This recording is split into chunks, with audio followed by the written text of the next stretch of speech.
Shalom Bapak Ibu Saudara sekalian. Kita sangat bersyukur bahwa hari ini, hari yang kita nanti-nantikan, satu hari yang sangat spesial. Saya percaya tidak hanya kita berbincang-bincang, karena hari ini adalah acara talk show, tapi biar kehadiran kita semua boleh mengalami pemulihan, penyembuhan, rekonsiliasi daripada kasih Tuhan yang bekerja di dalam hidup kita dan juga pernikahan kita. Amin. Oke, nah tema kita saya kira sangat menarik. Bertahan sakit, berpisah sulit. Nanti kita akan ngulik bersama-sama kira-kira apa sih yang mau kita bicarakan bersama-sama. Dan terlebih lagi kita bersyukur bahwa hari ini kita sangat bersuka cita dan diberkati kita mengundang seorang pembicara yang sangat ahli di bidang ini, di bidang counseling ya. Ibu Septiana Iskandar, Master of Theology in Counseling. Selamat datang Ibu, senang sekali. Dan juga terima kasih untuk kehadirannya di tengah-tengah persekutuan Komisi Pak Sutri. Mari kita berikan aplaus. Yes, oke. Puji Tuhan. Oke, izinkan saya memperkenalkan sedikit ya. Ibu Septiana Iskandar adalah istri dari seorang suami yang sungguh mengasihi beliau. Ibu dari 2 anak perempuan yang sudah besar-besar. Plus seorang, yang besar lagi ya, sorry. Ya, plus seorang nenek yang cantik dari seorang cucu. Ya. Bersyukur kepada Tuhan. Dan Ibu Septiana adalah counselor penuh waktu di Lifespring Counseling and Care Center. Yang melayani counseling untuk individu, pasangan dan juga keluarga. Betul Ibu ya. Dan juga terlibat di dalam berbagai pelatihan, counseling di luar Lifespring, pendidikan dan juga di banyak institusi. Dan kehadirannya sungguh membawa berkat bagi banyak keluarga-keluarga yang ada. Sempat mengikuti pendidikan lanjut postgraduate in systemic family therapy. Dan juga emotional focus couple therapy di Singapura.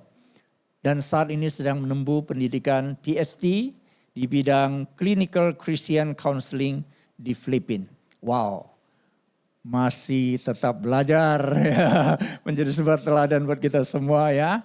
Oke, bersyukur dan saya percaya bahwa malam hari ini akan ada banyak berkat yang akan Tuhan berikan melalui beliau bagi kita semua. Amin. Izinkan saya untuk membuka ini ya. Nah, ini saya ambil dari satu buku judulnya Married for God ya. Dari Christopher Ash. Dia mengatakan begini, ketika kita memasuki pernikahan dengan mengharapkan bahwa, nah ini nih, semua kebutuhan-kebutuhan kita akan terpenuhi ya. Suami yang penuh pengertian, rumah tangga yang tidak akan pernah bertengkar seperti rumah tangga papa mama kita dan sebagainya dan sebagainya. Tanpa kita menyadari sebetulnya natur dari yang sesungguhnya dari kasih. Kasih yang dimaksud ini adalah kasih perjanjian covenant kita ya. Ketika kita menikah di hadapan Tuhan kan. Kasih tak bersyarat. Kalau kita masuk ke dalam pernikahan dengan mengharapkan bahwa semua kebutuhan-kebutuhan kita akan terpenuhi di dalam pernikahan kita. Maka sebetulnya kita sedang menabur katanya. Menabur apa? Menabur benih-benih kerusakan. Menabur benih-benih kehancuran di dalam pernikahan kita. Kenapa? Karena ketika kita menikah ya teman-teman ya, semua ya, kan kita menjadi telanjang, betul ya? Kita menjadi telanjang satu dengan yang lain. Artinya ketelanjangan bukan hanya secara fisik ya, tetapi telanjang secara emosional. Suami kita tahu latar belakang kita, istri kita tahu asal-usul keluarga kita, masa lalu kita. Menyebabkan kita itu, membiarkan kita secara emosional itu menjadi dekat dan rapuh. Ya, benar gak? Karena rahasianya semua diketahui nih oleh pasangan kita, ya kan? Dengan with another person. Maka ketika kita menjadi terbuka, secara emosional kita menjadi dekat. Dan kita menjadi seorang yang rentan dengan pasangan kita. Kita menjadi telanjang dengan pasangan kita. Akan selalu ada kemungkinan di mana there's always a chance you might hurt each other. Even by accident. Jadi akan selalu ada tuh kemungkinan-kemungkinan di mana kita itu akan terluka bahkan tanpa sengaja. Teman-teman mungkin juga bisa langsung resonate ya, bisa langsung relate dengan, oh ya saya juga ada tuh kejadian-kejadian seperti itu. Jadi memang bertahan sakit, berpisah sulit itu ya teman-teman, itu ada yang kita sebut sebagai attachment injury. Jadi ini kan suami istri ini ada attachment ya, kita dengan pasangan kita ada keterikatan, ada kedekatan gitu ya, ada attachment. Nah ada yang kita sebut itu sebagai attachment injury. Apa yang dimaksud dengan attachment injury?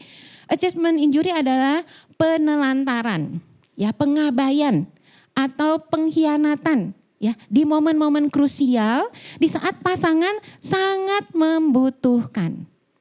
So when you need him or when you need her the most, he was not there. Attachment injury ini adalah ketika kita merasa terluka karena pasangan kita tidak hadir di momen-momen ketika kita membutuhkan pasangan kita ya.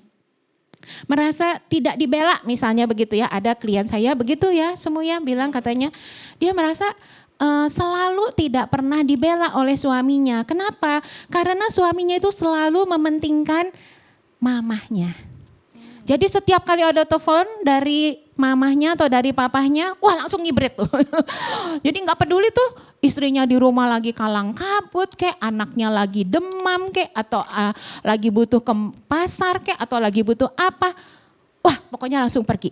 Merasa tidak pernah dibela, merasa kebutuhannya dia, prioritasnya dia tidak pernah dibela. Itu yang kita sebut sebagai attachment injury.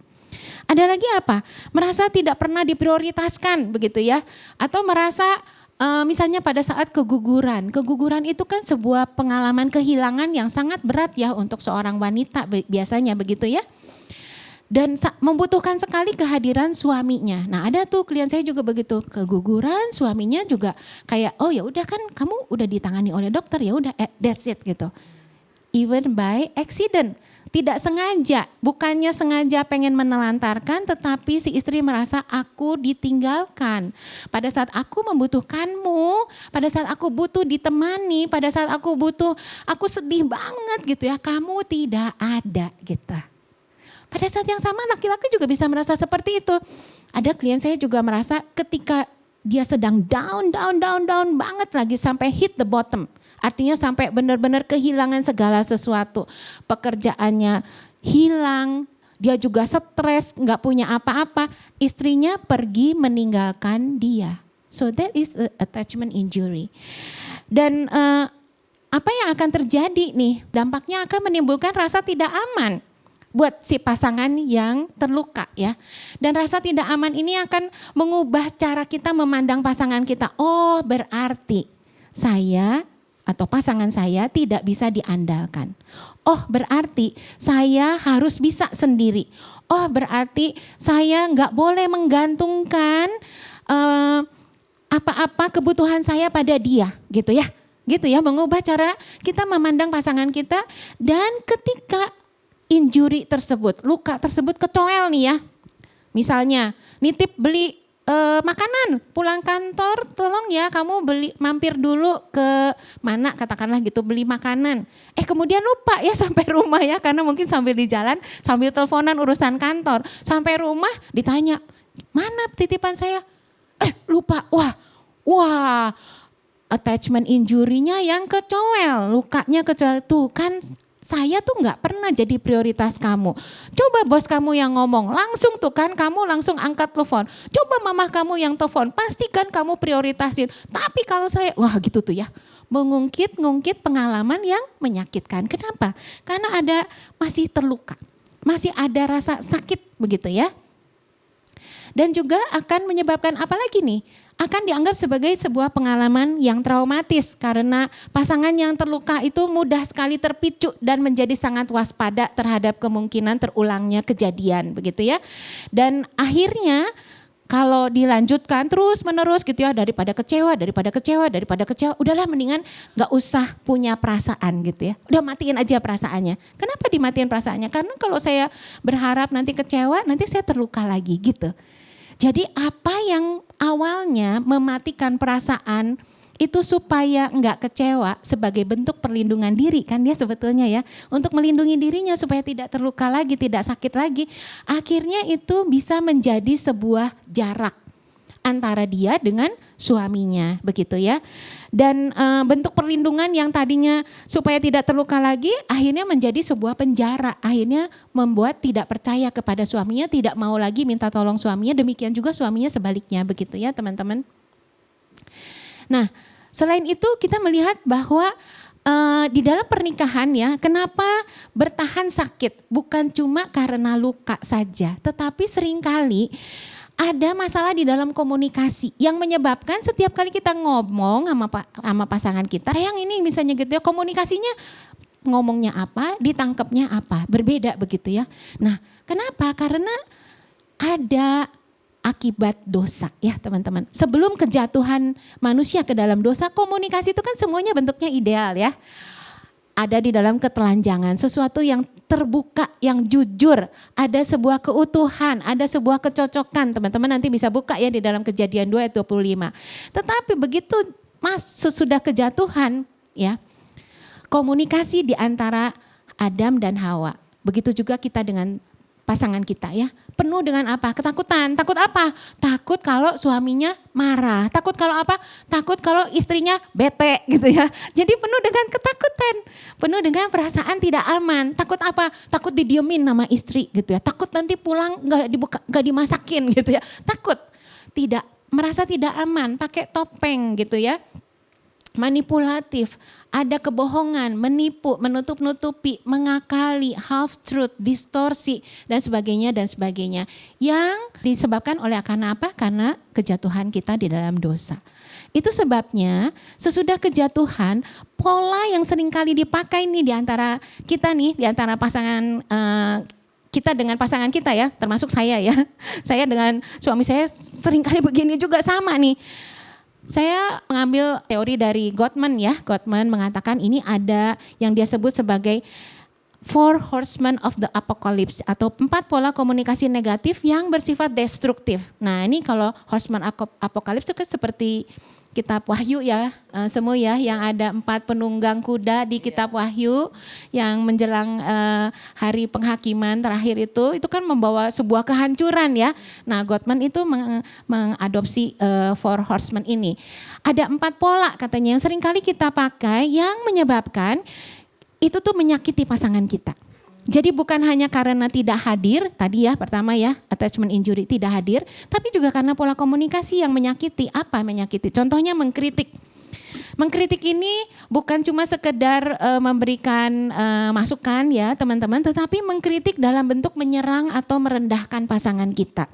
Kenapa? Karena pelampiasan kemarahan ya. Misalnya saya juga punya anak 2 tuh kan beda umurnya cuma setahun semua. Jadi waktu anak pertama 6 bulan saya udah hamil lagi anak kedua. Jadi capek tuh ya kan. Capek terus udah gitu suami saya waktu itu kan belum bertobat ya. Jadi dia tuh gak mau turut campur gitu dalam hal ngurus anak begitu ya. Dibesarkan di dalam keluarga Chinese Toto.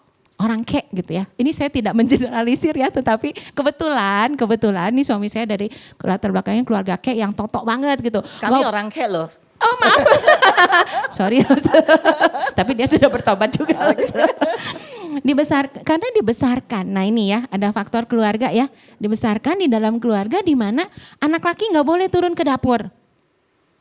Anak laki gak usah ikut-ikut ngurus-ngurus urusan domestik gitu semua ya waktu itu. Nah jadi mengkritik pasangan karena pelampiasan rasa marah. Saya capek, saya marah.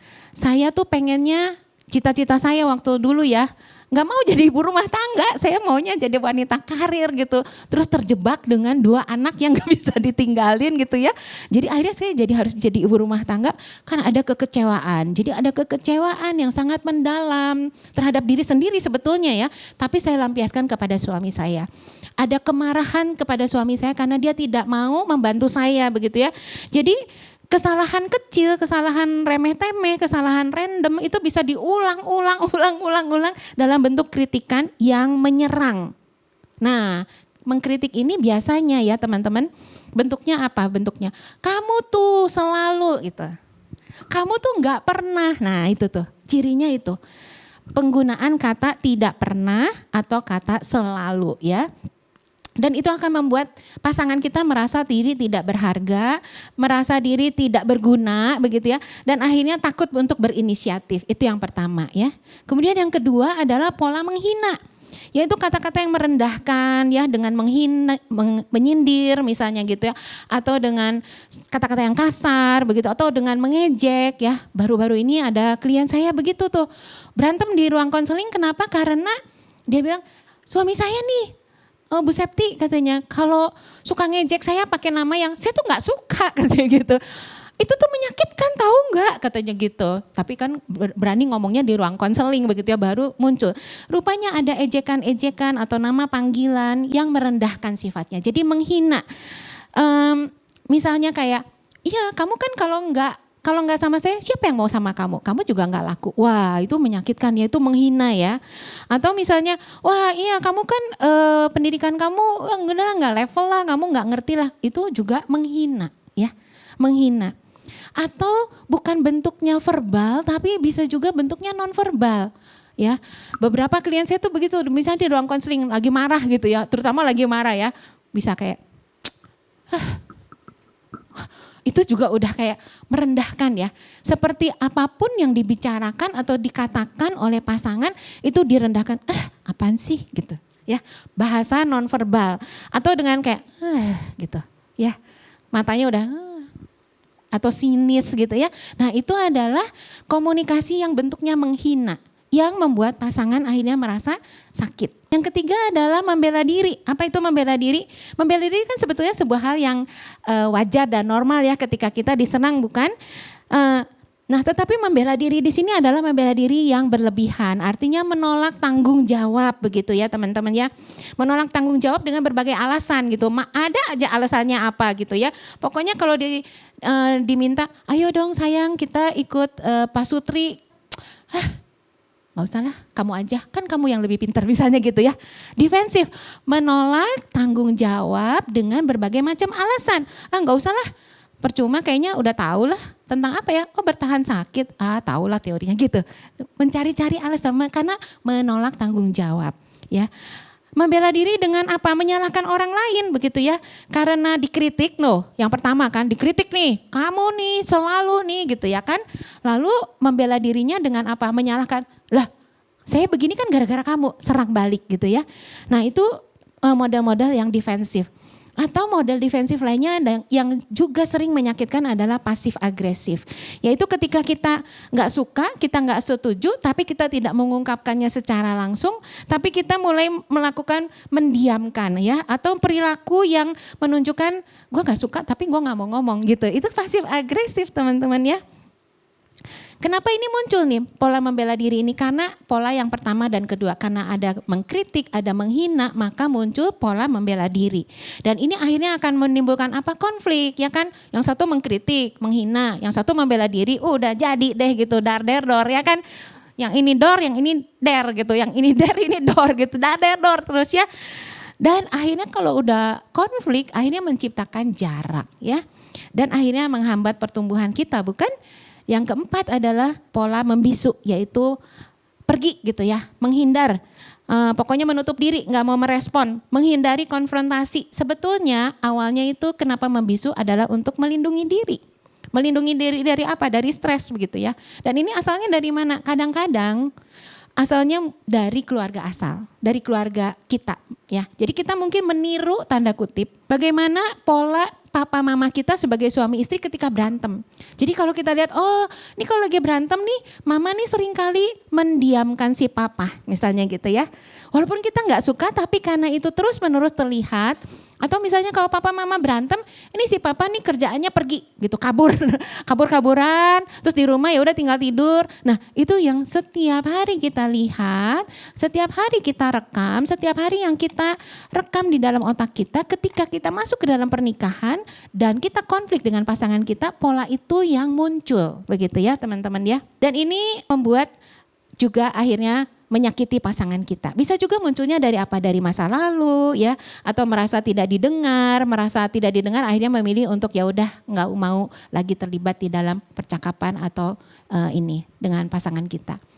Nah, itu dari cara komunikasi tuh ya, cara komunikasi yang menyakitkan. Apalagi nih sumber yang menyakitkan. Buku ini ditulis oleh salah satu rekan saya namanya Danny Hand. Bukunya bagus banget. Ini promosi ya. Sebenarnya saya nggak diminta promosi. Tapi ini buku ini bagus sekali. Kalau teman-teman mau cari silahkan cari, namanya judul bukunya The Great Marriage ya. Ini Danny mengatakan ada 7 sumber konflik nih teman-teman. Yang pertama masalah uang. Punya uang konflik nggak? Punya uang konflik nggak? Enggak. Kata siapa? Kalau nggak punya uang konflik nggak? Konflik. Oh langsung. Parah. I feel you. Iya kalau nggak punya uang pusing ya. Pasti ribut ya, konflik ya. Punya uang konflik juga enggak? Ternyata punya uang tuh juga bisa konflik juga. Kenapa? Karena beda cara pengelolaan uang. Ya betul nggak? Jadi ternyata bukan cuman gak punya uang aja yang bikin konflik, tapi punya uang pun bisa bikin konflik ketika kita beda cara manajemen keuangan. Ada ketika kita punya prioritas uang itu untuk sesuatu prioritasnya berbeda dengan pasangan kita, itu jadi masalah banget. Ya enggak teman-teman ya.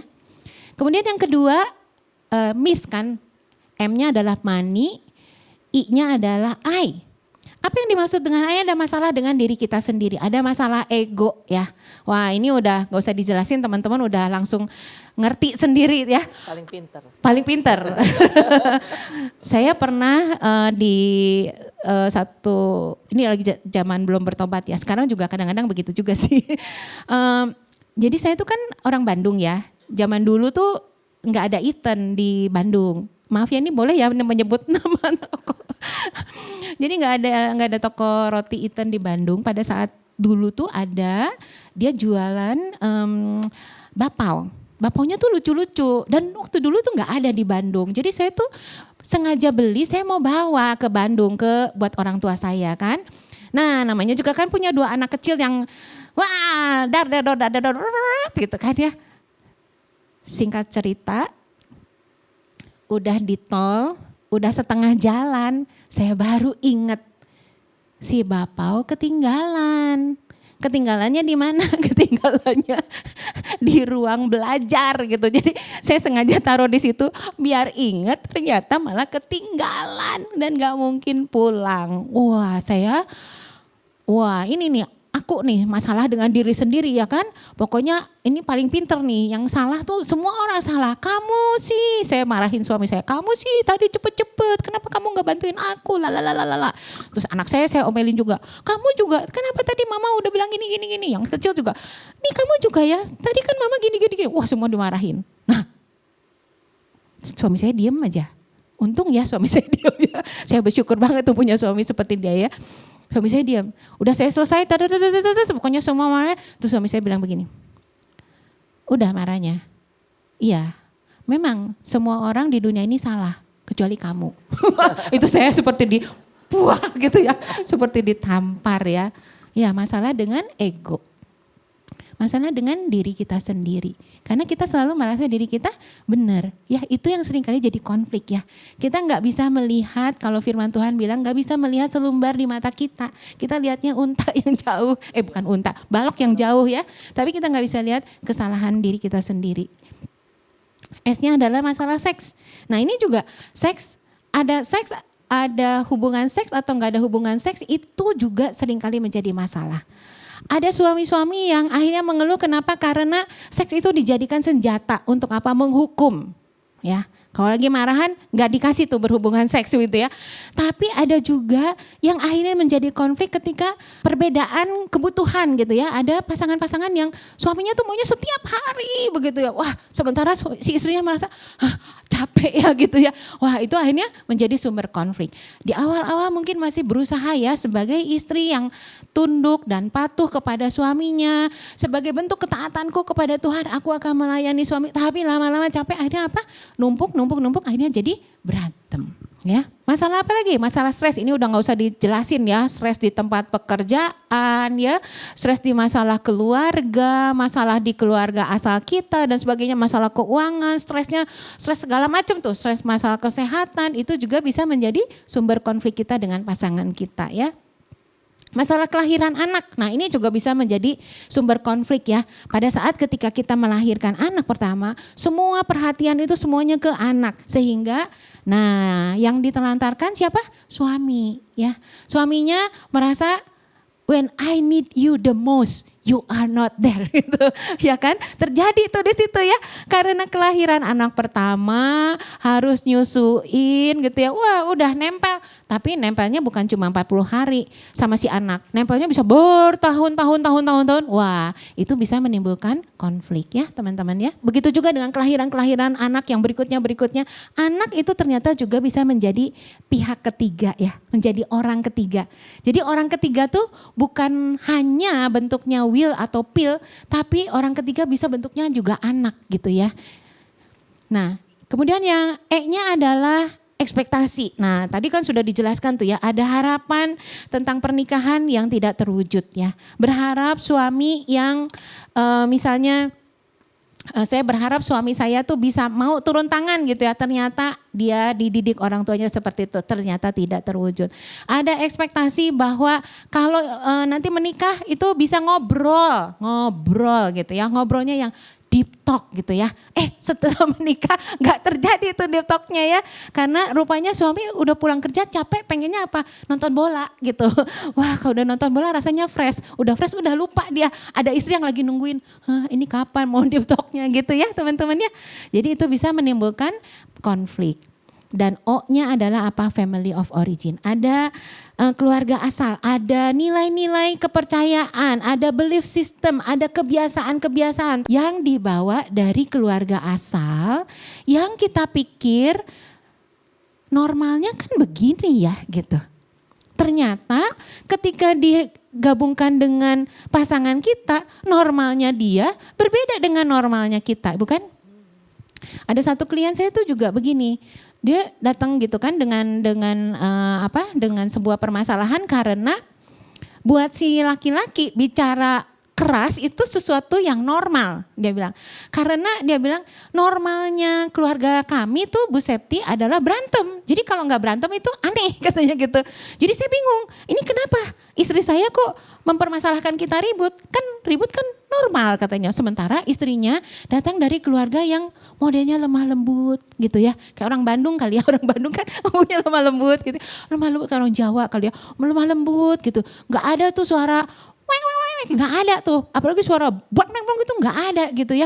Jadi dari keluarga asal ada kebiasaan-kebiasaan, ada belief system yang berbeda begitu ya, dan itu bisa menjadi sumber konflik. Sesimpel seperti misalnya ya kebiasaan merayakan ulang tahun aja misalnya gitu ya. Ada keluarga yang ulang tahun itu harus dirayakan, artinya setidaknya ada kue ulang tahun lah gitu. Tapi ada keluarga yang nggak merayakan ulang tahun, ya ulang tahun ya udah biasa aja gitu, hari-hari seperti biasa. Nah, ketemu di dalam pernikahan yang, oh aku kan ulang tahun, kenapa kamu nggak kasih aku hadiah gitu ya? Wah ribut tuh, ya. Kan kenapa sih sedikitnya kue kek atau ucapin kek, cium kek, surprise kayak jam 12 malam gitu ya.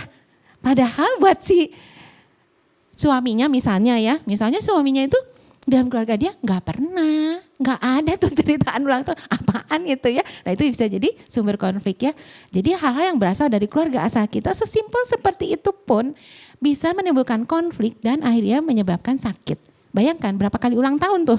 Kalau seperti saya udah menikah 33 tahun, berarti udah 33 ulang tahun gitu ya, sakit terus. Udah betul deh sakitnya. Atau Ya kan? minimal dikasih bunga gitu Bu ya. Gitu kan? Bunga bang. Bunga bang, gitu kan ya.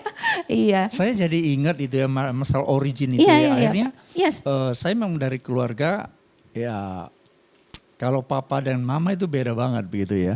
Jadi akhirnya terbawa ke dalam pernikahan kami. Iya. Begitu. Jadi dalam rumah itu memang saya jarang berespon. Iya. Kalau ada konflik ya. Iya. Saya diam aja. Iya. Makin saya diam, semua makin kelabakan. Nah, betul. Makin Iya. Dulu papa mama saya kalau berantem, mereka tuh perang beneran. Oh. Ribut gitu. Iya. Nah, dia terbalik. Iya. Jadi kalau saya lagi jengkel, lagi marah gitu ya, saya malah dicuekin. Iya. Dia makin cuek. Rasanya apa tuh makin kalau nggak lagi peduli. dicuekin? Saya makin kalau bahasa Mandarin bilang cuakwang tuh apa? Cuakwang. Gemes gitu kali ya. Greget gitu ya. Banget, gitu. Iya. Padahal the more greget you are, the more Lause akan makin Ya, diam. betul. The more Dia Lause pikir- diam, the more Lause semua makin greget. Betul, dia pikir dengan cara diem perang berakhir. Betul ya. Kalau bagi saya itu perang baru dimulai.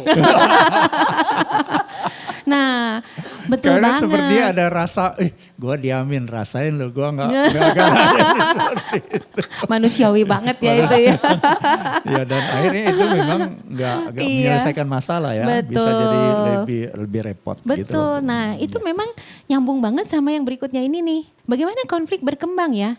Tadi kan ada pengaruh trauma ya. Ini mungkin saya bahas sekilas aja ya, bahwa itu akan menimbulkan perasaan shame ya.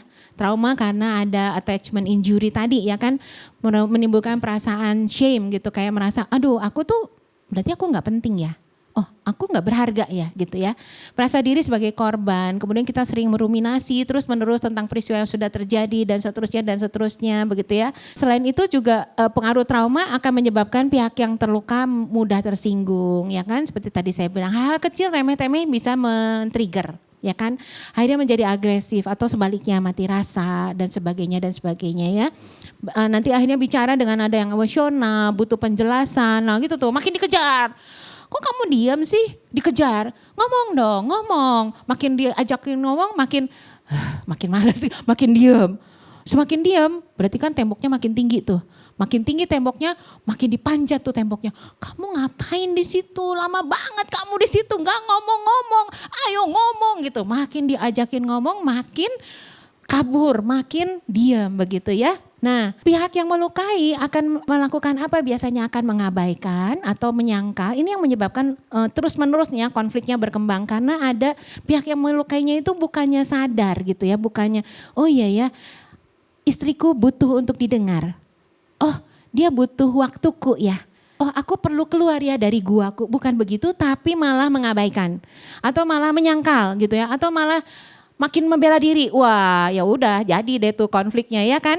Gitu ya. Tapi juga ada unsur personality. Nah, tadi kan Lause bilang tuh, saya tipenya ya udah nggak mau ngomong. Nah, itu masuk ke dalam tipe attachment yang insecure ya. Jadi kalau secure attachment itu adalah kita tuh memiliki keyakinan bahwa pasangan akan responsif saat dibutuhkan. Jadi image kita tentang diri kita baik, image tentang orang lain juga baik. Itu namanya secure. Jadi kita bisa percaya sama pasangan kita tahu pasangan kita dibutuhkan, tapi kita juga bisa jadi diri kita sendiri. Kita yakin bahwa diri kita itu berharga, sekalipun pasangan kita tidak merespon, kita tidak tersinggung, kita tidak terluka gitu. Itu adalah secure attachment. Tetapi banyak kali kita tuh masuk ke dalam kategori insecure attachment. Ada 3 insecure attachment teman-teman. Yang pertama adalah anxious atau preoccupied ya. Ditandai dengan reaksi emosional yang tinggi ya. Orang-orang yang anxious, nah ini nih, saya ini termasuk orang yang anxious ya. Jadi saya gampang banget gelisah gitu, gampang banget cemas gitu ya. Nah kalau udah cemas gitu ya, dari alih-alih saya meredakan kecemasan saya grecokin tuh suami saya. Kan cemas ya, cemas misalnya dia misalnya udah janji pulang jam 7 malam misalnya. Biasanya pulang kantor jam 7, ini jam 7.30 kok nggak pulang-pulang, cemas dong. Kok nggak pulang gitu ya kan, kenapa nggak pulang ya kan gitu kan ya. Apa ada meeting, tapi kenapa nggak ngomong gitu ya kan. Terus jadi bingung kan, ini mau disediain makan malam atau enggak nih. Nanti udah disediain makan malam ternyata jadi dingin kan, percuma. Wah udah segala macam tuh, wah anxious tuh ya kan. Cemas ditandai dengan reaksi emosional yang tinggi sebagai bentuk protes terhadap perasaan terisolasi dan ditinggalkan. Nah akibatnya akan apa? Akan grecokin tuh, teleponin. Wah gak diangkat. Makin gak diangkat, makin ditelepon. Karena cemas ya, cemas. Makin kesel malah ya. Makin kesel gitu kan, kok gak diangkat gitu ya teleponnya. Wah makin kesel ya. Nah model yang attachment yang anxious begini ya teman-teman ya, akan melihat sebuah ancaman atau sebuah kejadian itu sebagai sebuah bahaya yang mengancam gitu ya. Sehingga kita itu seringkali ruminating gitu, muter-muter di situ ya. Ini kenapa ya? Jangan-jangan, wah jangan-jangan jadi banyak tuh ya semua ya. Jangan-jangannya jadi banyak, jangan-jangan ini, jangan-jangan itu, jangan-jangan dia marah sama saya. Jangan-jangan ada sesuatu yang gak benar ya. Apa ya? Apa ya? Tadi pagi saya bikin salah apa ya? Wah jadi kemana-mana tuh ya teman-teman ya. Mulai muncul apa self-critical, mulai merasa oh tuh kan saya tuh memang gak dianggap penting sama dia. Kalau dia penting, kalau dia menganggap saya penting, pasti harusnya dia telepon saya dong, ingat saya dong, saya lagi nungguin dia gitu ya teman-temannya. Muter-muternya anxious tuh kan begitu. Dan sensitif sekali terhadap penolakan sehingga sangat-sangat terobsesi sekali. Jadi sangat clingy, sangat demanding. Kamu telepon dong, kenapa sih kamu gak telepon? Kayak gitu ya teman-temannya kalau yang anxious ya. Sementara yang kedua, tipe insecure yang kedua adalah tipe avoidant atau dismissive ya, menghindar, ditandai dengan upaya menarik diri atau menghindar sebagai bentuk mengatasi rasa takut akan penolakan dan keyakinan bahwa diri mereka tidak layak untuk dicintai. Kalau yang anxious tadi itu melihat bahwa orang lain, pasangan kita itu baik, kitanya yang jelek. Tapi kalau avoidant melihat diri sendiri baik, pasangan yang kurang, yang jelek, yang negatifnya itu pasangan. Jadi karena pasangannya itu akan mengejar-ngejar, dia akan menolak, dia akan menghindar, dia akan melarikan diri, dia akan berdiam diri begitu ya kan, akan kabur begitu ya. Biasanya orang-orang dengan avoidant ini akan mengatasi persoalannya itu dengan cara berjarak begitu ya. Nah ini seringkali jadi problem nih teman-teman. Kenapa? Karena ketika suami nih ya avoidant, sebetulnya ketika dia menarik diri, coba saya tanya sama bapak-bapak. Bapak-bapak kalau lagi ada masalah menarik diri tujuannya ngapain? Hah? Mikir ya? Mikir, cari solusi, apa lagi? Oh memendam emosi, oke. Terima kasih ya untuk kejujurannya. Yang lain apa lagi? Cooling down ya, apa lagi? Gak mau pusing. Gak mau pusing, apa lagi? Menghindari konflik, apa lagi? Nah, oke. Pertanyaan saya, itu kan adanya di dalam pikiran bapak-bapak ya. Istrimu bukan mind reader. Istrimu tidak bisa baca apa yang ada di dalam pikiranmu. Padahal pikiranmu kan sebetulnya ketika menghindar itu tujuannya adalah cooling down. Tujuannya apa? Lagi cari solusi. Tujuannya apa? Lagi ada masalah, nggak mau nyusahin istri. Misalnya begitu ya. Tapi kan kita sebagai istri nggak tahu tuh apa yang terjadi. Makanya kita jadi cemas ya. Yang jadi istri merasa, kenapa kamu nggak mau ngomong sama saya? Ada masalah apa nih gitu? Kita ada masalah gitu. Padahal mungkin ya. Si avoidance ini nih lagi mencoba mengatasi problemnya secara efektif dengan cara berdiam diri. Nah itu seringkali jadi masalah. Menjaga jarak karena kalau dia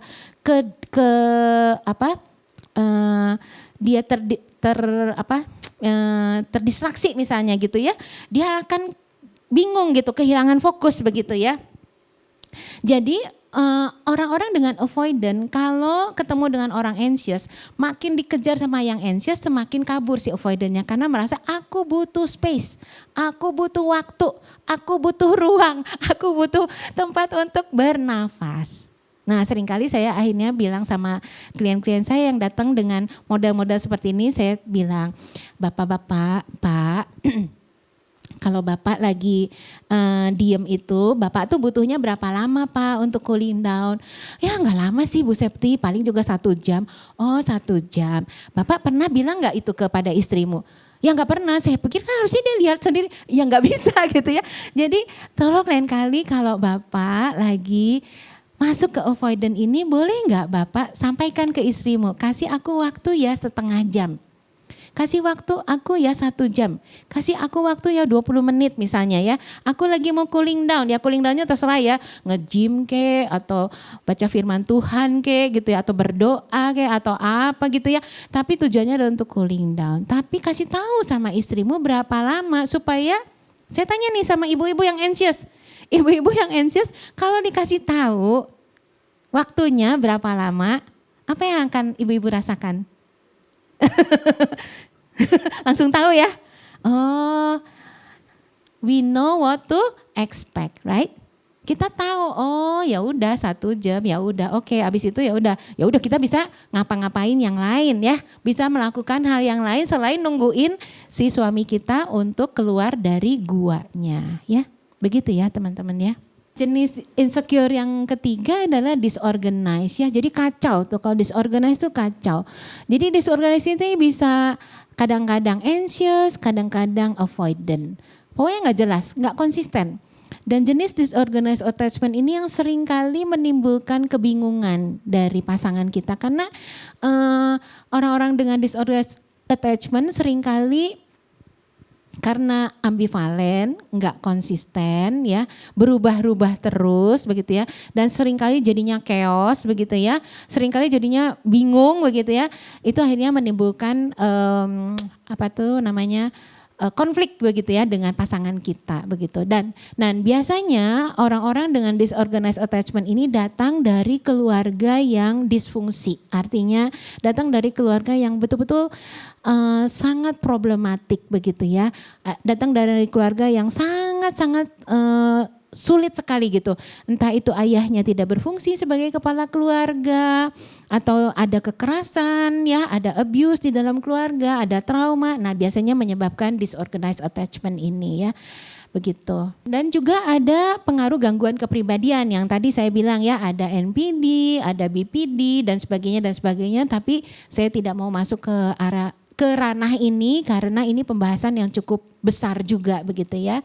Tapi bisa dibantu dengan pergi ke psikolog atau dibantu pergi ke konselor ya, yang memang secara profesional konselor-konselor itu belajar tentang gangguan-gangguan kepribadian seperti itu ya. Nah, itu kan tadi antara kita dengan pasangan kita ya. Ada lagi faktor eksternal tuh yang bisa menyebabkan konflik itu, komunikasi ya, itu bisa jadi kemana-mana karena ada intervensi pihak ketiga. Entah itu ada perselingkuhan ya, atau ada intervensi turut campur dari mertua begitu ya, atau ada perselisihan dengan ipar misalnya, itu juga bisa menyebabkan berkembang ya.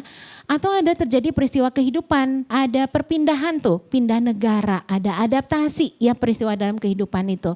Ada kelahiran, ada kematian, itu bisa menyebabkan konflik ya. Ketika misalnya kematian menyebabkan saling nyalahin misalnya begitu. Kamu sih menyuruh aku ambil keputusan ini, kalau enggak itu. Kamu sih enggak bantu aku pergi ke dokter lebih cepat misalnya begitu ya, dan sebagainya. Kehilangan pekerjaan itu juga bisa menyebabkan konflik jadi kemana-mana begitu ya. Ada penyakit berat itu juga bisa menyebabkan konflik juga ya, karena ketidaksiapan biasanya ya, teman-temannya tidak siap. Akhirnya apa? Akhirnya kecewa, akhirnya menarik diri, padahal pihak yang satunya lagi mungkin ingin menolong gitu ya, ingin membantu, ingin mendukung. Tapi karena nggak siap akhirnya malah jadi depresi dan sebagainya begitu ya. Ada kecelakaan, ada musibah keuangan macam-macam ya. Pengelolaan keuangan yang tidak baik, misalnya karena pinjol, misalnya ini zaman sekarang banyak sekali, ini di ruang konseling saya juga banyak tuh terjadi masalah bertahan sakit. Kenapa? Karena ini pinjolnya kan datang terus, teror tuh ya, datangnya dalam bentuk teror ya kan. Orang-orang debt collector datang dengan teror, menyebabkan perasaan takut, tapi juga nggak bisa keluar, nggak bisa ditinggalin juga, nggak bisa kemana-mana juga, stuck di situ, itu ya teman-teman ya. Kalau kondisi rumah tangga ini sekarang dalam situasi sakit, dia bertahan, dia menahan diri. Bagus kalau dia mencari pertolongan, ya, mencari konselor. Iya. Tapi banyak yang apalagi kita orang Chinese ya, yang punya prinsip bahwa problematik keluarga tuh jangan diceritain keluar. Betul. Itu kayaknya merusak nama baik Betul. gitu. Sehingga akhirnya dia menahan sakit sendiri. Betul. Jadi kira-kira menurut Ibu Septi apa yang harus dilakukan oleh beliau supaya dia bisa keluar dari rasa sakit, supaya tidak makin parah, tuh ke satu. Kedua, pertanyaannya ada, kalau misalnya ini kan karena dia sendiri sakit. Iya. kalau menjadi pasangan, Iya. ya, apa yang harus dilakukan oleh pasangan menolong istrinya atau pasangannya yang dia tahu kondisinya seperti itu. Iya. Yang pertama itu kan tadi udah dibilang ya, ditahan sendiri akhirnya sakit. Artinya apa? Artinya berarti nggak boleh ditahan sendiri, ya. Artinya harus berani. Berani apa? Berani terbuka. Ngomong.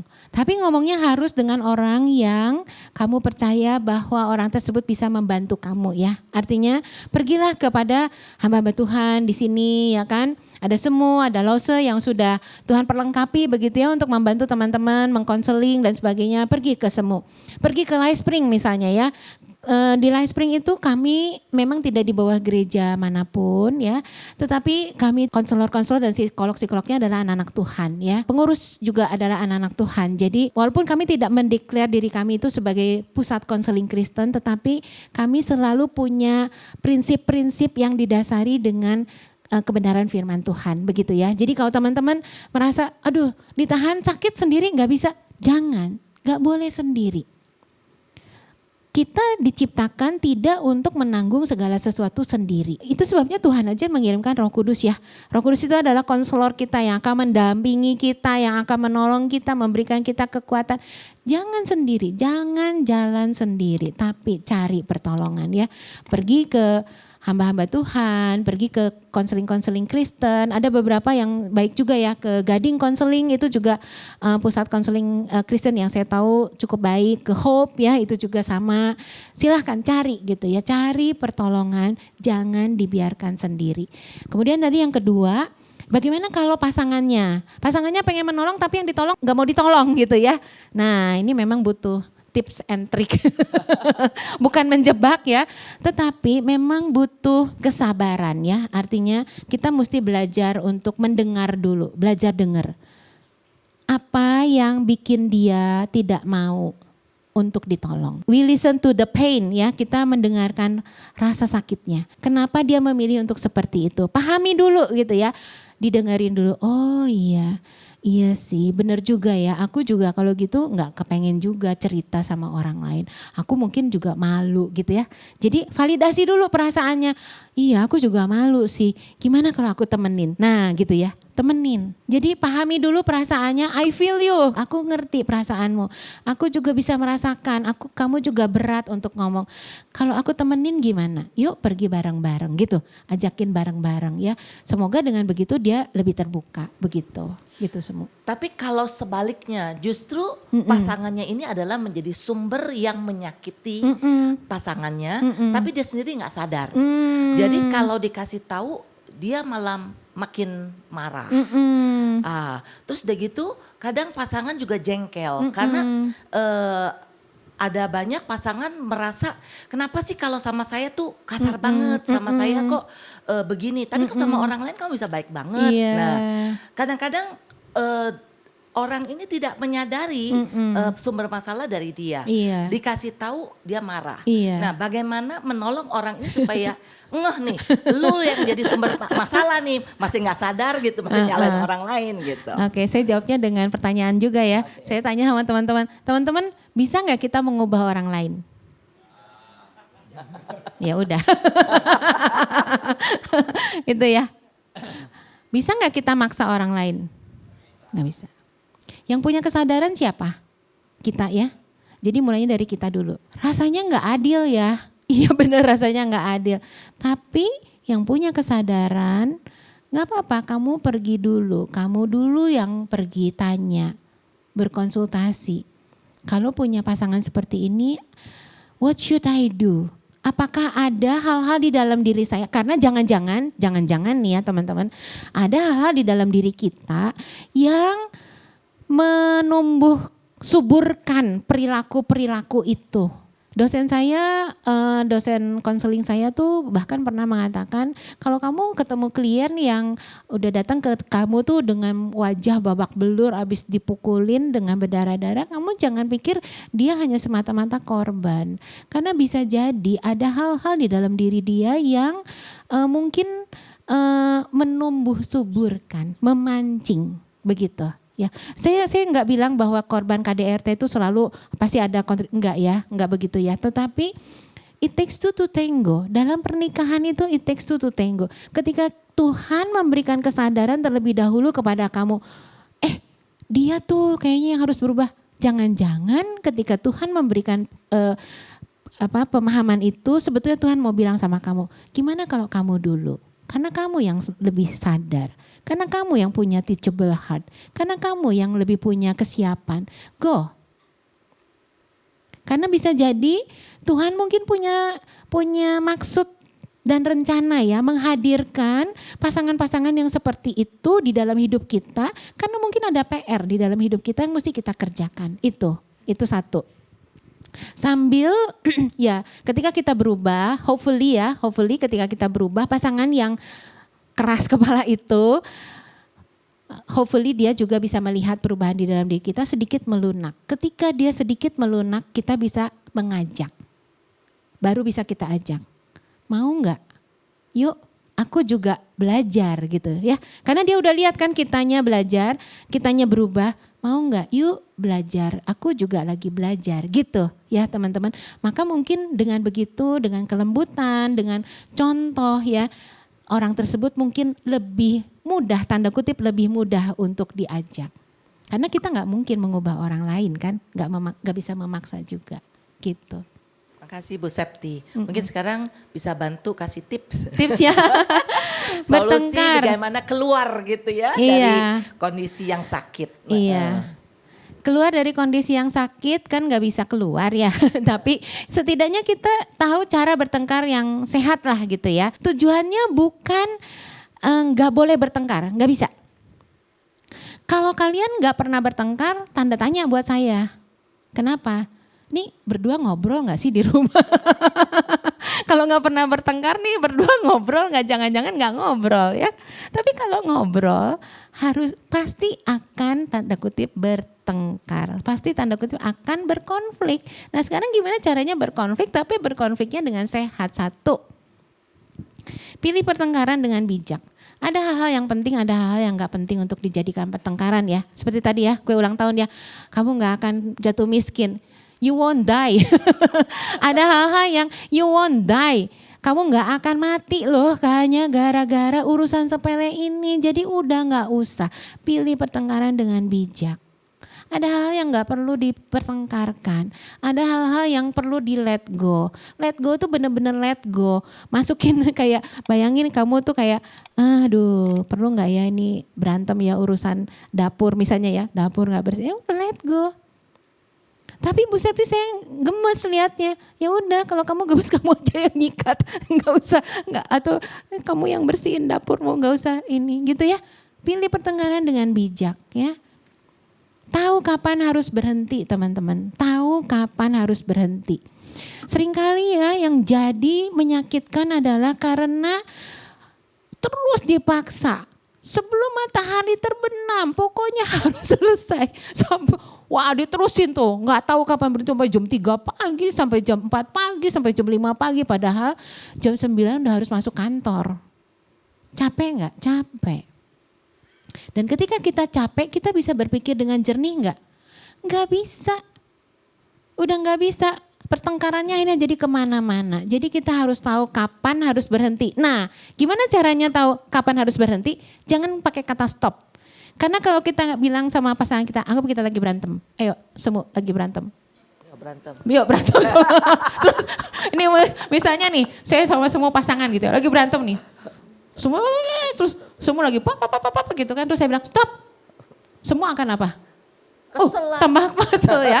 Iya. Jadi waktu kita mau minta untuk berhenti, untuk time out, jangan pakai kata stop. Karena kata stop itu akan diambil oleh otak kita sebagai harus terus gitu ya. Kebalikan tuh, otak kita tuh bekerjanya begitu. Akan terus tuh, kok suruh berhenti sih? Belum selesai gitu ya.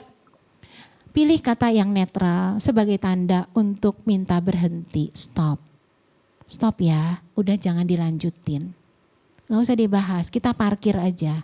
Parkir, namanya juga parkir ya. Nanti dibahasnya pada waktu sudah selesai meregulasi emosimu. Tadi gunakan panca indramu ya. Parkir, tapi masalahnya di parkir. Jadi gunakan kata yang netral. Kata yang netral contohnya apa? Kata yang netral contohnya, ini saya pernah sama teman-teman saya tuh menggunakan kata netralnya adalah banana. Jadi kalau lagi, karena kalau nggak pakai banana, setiap kali kalau diingetin, lu tuh gini-gini, enggak, kata siapa gue begitu gitu ya, marah dia gitu. Iya, soalnya lu setiap kali begitu tuh, lu akan begini. Enggak, beneran Ci, enggak. Oke, ya udah kalau gitu, nanti kalau lu begitu, gue pakai kata banana, oke. Jadi waktu dia banana. Terus dia langsung, oh banana ya. Oh, nah otaknya langsung nyambung. Oh banana mean I need to stop. Gitu.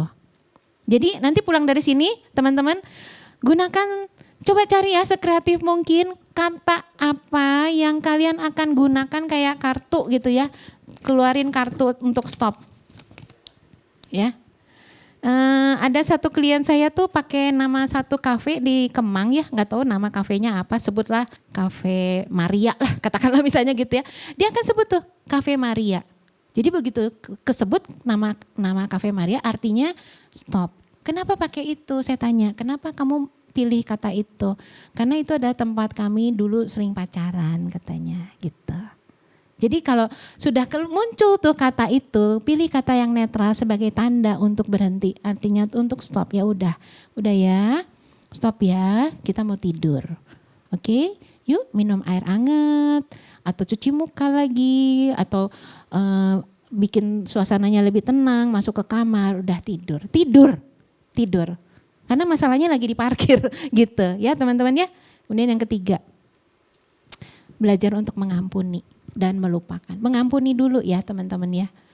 Teman-teman kalau baca ini apa yang kebaca? Connection atau correction? By the way ini kaosnya Livespring ini semua tulisannya connection ya. Harusnya kita fokusnya pada connection. Tapi sering kali akhirnya jadi pertengkaran terus menerus karena apa? Kita fokusnya pada yang putih kan? Tulisannya apa yang putih? Correction. Kita fokusnya ngoreksi tanpa kita ingat bahwa yang terpenting adalah connection kita dengan pasangan kita. Kita butuh untuk mengoreksi, padahal kita lupa ketika kita mengoreksi, connection kita akhirnya jadi rusak. Jadi yang harus dibangun terlebih dahulu adalah connection. Karena waktu connect, waktu kita punya hubungan yang baik dengan pasangan kita, koreksi itu akan datang dengan lebih mudah diterima. Ya, ada memang luka yang dalam dan sulit diampuni ya teman-teman ya. Beberapa memang sulit sekali untuk diampuni terutama ketika kita kehilangan seseorang yang kita kasihi ya. Tadi saya udah cerita ya. Ada pengkhianatan ya, ada perselingkuhan. Lukanya tuh bukan hanya satu kali tapi terus menerus berulang-ulang dan disengaja. Itu menjadi luka yang dalam dan sulit sekali untuk diampuni ya. Atau kesalahan itu berkaitan dengan sesuatu yang kematian atau kehilangan yang tidak bisa dikembalikan lagi ya teman-teman ya. Jadi jauh menjadi lebih sulit. Ketika disengaja bukan karena ketidaktahuan atau kecelakaan tapi karena keinginan untuk menghukum gitu ya. Itu memang menjadi luka yang dalam dan sulit diampuni. Itu sebabnya kita butuh pertolongan Tuhan ya untuk kita bisa mengampuni pasangan kita. Bagaimana kita dapat mengampuni? Ya benar sekali, mengampuni adalah sebuah hal yang terlalu sulit untuk kita lakukan. Enggak mungkin dengan akal pikiran kita sendiri, kita mencoba dengan usaha kita sendiri. Trust me, itu akan berakhir dengan apa? Perasaan frustrasi. Ya gagal lagi Tuhan. Ya udah deh, kalau gagal-gagal terus enggak usah lah, udah males gitu ya. Kalau kita berusaha dengan kekuatan kita sendiri, mengampuni akan menjadi sebuah hal yang terlalu sulit untuk kita lakukan ya. Itu sebabnya Tuhan adalah satu-satunya yang dapat memampukan kita untuk mengampuni. Jadi kita mesti minta Tuhan yang tolong kita.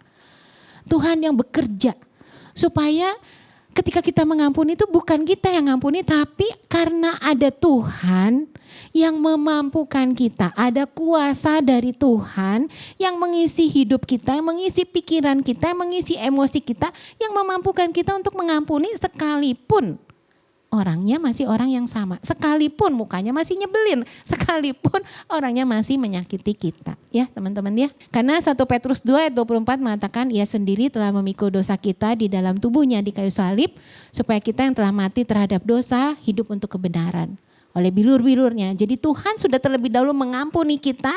Kita minta pengampunan itu yang menolong kita, mengisi kita sedemikian rupa sehingga pengampunan yang kita berikan kepada pasangan kita datangnya bukan dari kemampuan kita, bukan dari usaha kita, tapi dari Tuhan. Mengampuni adalah menyerahkan kembali kepada Tuhan posisinya sebagai hakim dan tidak mengambil alih peran itu untuk diriku sendiri ya. Memilih untuk hidup dengan konsekuensi dari dosa orang lain terhadapku tanpa merasa harus menegakkan keadilan. Tapi masih sakit Bu Septi, aku pengen dia merasakan. No, just let go. Ya. Mengampuni adalah aku memilih untuk melepaskan orang yang telah menyakitiku dari utangnya. Aku membebaskan diriku sendiri. Ya. Bagaimana jika kita yang bersalah? Nah, tentu saja kita harus minta Roh Kudus menunjukkan ya betapa kita tuh sudah melukai pasangan kita, melukai Tuhan. Dan harus ditunjukkan dengan rasa sedih yang sejati. Itu yang ditunggu oleh pasangan kita sebetulnya ya teman-teman ya. Ambil tanggung jawab penuh. Jadi gak usah defense ya, gak usah membenarkan diri, gak usah nyalahin orang lain ya. Dan gak usah mengecilkan tanpa mengurangi dampaknya tuh artinya gak usah mengecilkan. Ah udahlah kan udah lewat, enggak, no. Nggak, jangan ya udahlah kan pasanganmu. Jadi mulai hari ini kata-kata itu nggak boleh muncul ya di dalam percakapan kita dengan pasangan kita. Udahlah kan udah lewat, udahlah itu kan hal kecil, udahlah kamu kan ngerti mamaku orangnya kayak gitu, udahlah enggak, enggak pakai udahlah ya. Kita perlu bertobat, kalau kita yang bersalah kita perlu bertobat ya. Bukan hanya merasa bersalah tapi betul-betul minta Roh Kudus itu memberikan kepada kita satu kelembutan ya, kerendahan hati untuk kita tuh menyadari sedalam itu loh kita melukai pasangan kita ya. Dan minta pengampunan dari Tuhan, terima kasih karunia-Nya dan kita juga minta maaf kepada pasangan kita. Gak usah membela diri, juga gak usah maksa mereka. Kan aku udah minta maaf, kenapa kamu gak mengampuni aku? Karena pengampunan itu adalah anugerah, bukan hakmu. Dia belum siap mengampunimu, gak apa-apa. Kamu yang perlu minta maaf kepada pasanganmu ya. Dan tunjukkan pertobatan lewat tindakan nyata. Berapa lama Bu Septi? Selama-lamanya. Sampai apa? Sampai jadi konsisten, berubahnya secara konsisten. Pulihkan hubungan sebisa mungkin. Kalau kita udah mengambil sesuatu kan kembalikan. Jadi kalau kita sudah merusak kepercayaan, bangun kembali kepercayaan itu terus. Kalau nggak dipercaya terus, ya udah terusin, terus kerjakan sampai itu jadi second nature-nya kamu. Saya akan menutup ini dengan mengingatkan teman-teman tentang pernikahan covenant ya. Alkitab mengajarkan pernikahan ada perjanjian kudus, ya kan, dirancang oleh Allah. Ada kitab Kejadian 1 ayat 26-27. Teman-teman bisa buka juga Kejadian 2 ayat 24. Dan Maleaki itu jelas sekali memperlihatkan bahwa ada Allah ya yang melihat ketika kamu tuh menjadi saksi, ketika kamu berjanji untuk setia ya dan di hadapan Allah. Jadi itu ada pernikahan covenant. Nah, tur dari pernikahan kita sebagai anak-anak Tuhan adalah bahwa pertama-tama kita berkomitmen terlebih dulu kepada Allah, baru kepada pasangan, bukan? Ya, dan hubungan itu akan mencerminkan kasih karunia Allah terhadap satu dengan yang lain, sehingga tugas kita adalah bukan melukai, tapi untuk menguatkan.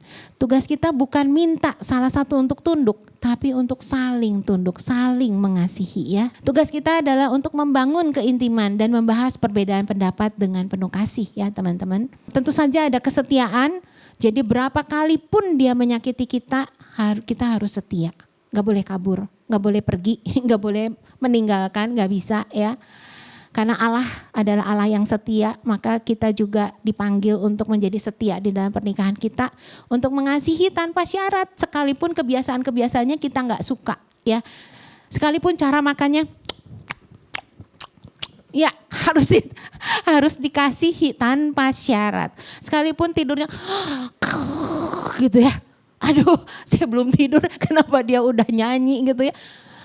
Tetap harus mengasihi tanpa syarat ya, teman-teman ya.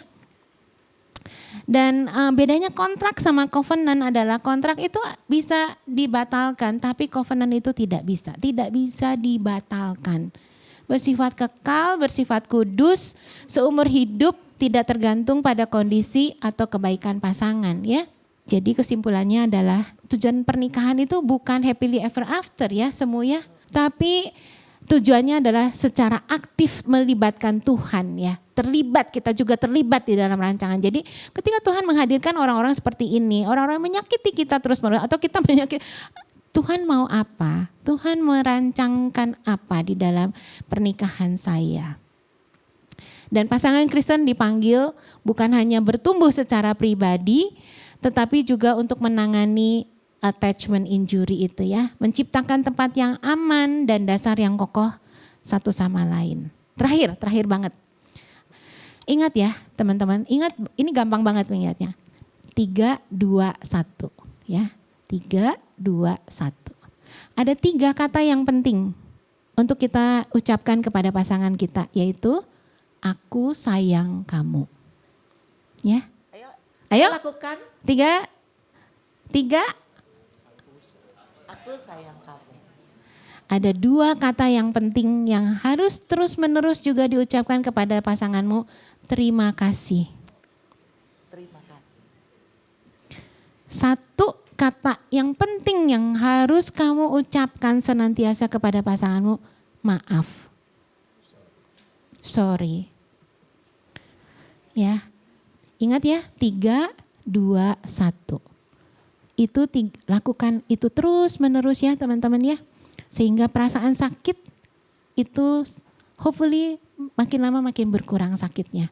Sehingga bertahannya tidak lagi bertahan sulit ya. Tapi dengan sedikit lebih baik perasaan sakitnya. Begitu, kiranya Tuhan memberkati kita semua.